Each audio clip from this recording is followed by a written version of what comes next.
রাসেলের ছোট বেলা থেকেই ভালো পরিবেশে বড় হওয়া, তবে কিশোর বয়সে কিছু খারাপ বন্ধুদের সাথে মিলেমিশে সে নামাজ কোরআন থেকে দূরে সরে যায়।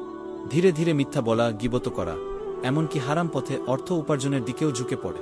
মা বাবা অনেক বোঝালেও সে শোনেনি। একদিন রাতের বেলা রাসেল এক অন্ধকার গলিতে যাচ্ছিল। হঠাৎ একজন বৃদ্ধ তাকে ডাকলেন। তিনি বললেন, বেটা, তুমি কি জানো এই পথটা কোথায় যায়? রাসেল অবাক হয়ে বলল, আমি তো আমার গন্তব্য জানি।